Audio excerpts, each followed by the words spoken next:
Welcome to Aishu vlog. அக்காவை pickup பண்ணுறதுக்காக பொள்ளாச்சி போயிருந்தோங்க. இப்படி வரும்போது செஞ்சேரி மலை போகலான்னு போயிருந்தோங்க.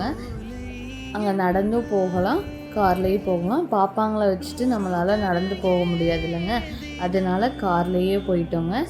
காரில் போய் இந்த சைடு ஏறினா கொஞ்சம் ஸ்டெப்ஸ் வருங்க, அந்த ஸ்டெப்ஸில் ஏறி போயிட்டோம். உள்ளே போய் சாமியெல்லாம் கும்பிட்டு வெளியே வந்துட்டோங்க. அவ்வளோ கூட்டம் இல்லை. நேற்று எல்லோரும் வீட்டில் சாமி கும்பிட்டனால கோயிலுக்கு நிறையா பேர் வரலங்க, கொஞ்சம் தான் கூட்டம் இருந்துச்சு. ஆறுமுகம் கொண்ட முருகன் காட்சி அளிக்கிறாருங்க வள்ளி தெய்வானையுடன். உள்ள சிவன், பார்வதி, விநாயகர் எல்லாமே அவங்க ஃபேமிலியே இருக்காங்கங்க. எல்லா கோயில்லையும் சேவர் கொடி தாங்க நம்ம பார்த்துருப்போம். இந்த கோயிலில் முருகர் சேவலையே கையில் ஏந்திருக்காங்கங்க.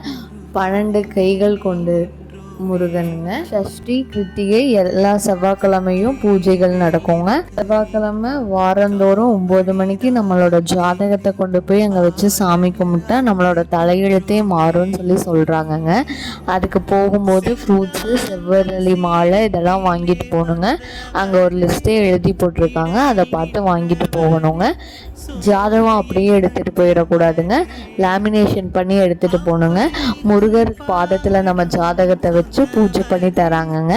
நிறைய பேர் கல்யாணத்துக்கான தாலி அதெல்லாம் கொண்டு வந்து கூட பூஜை பண்ணி கொண்டு போ. சாமியெல்லாம் கும்பிட்டு வெளியே வரும்போது ஒரு சின்ன மலைகளாக இருக்குங்க.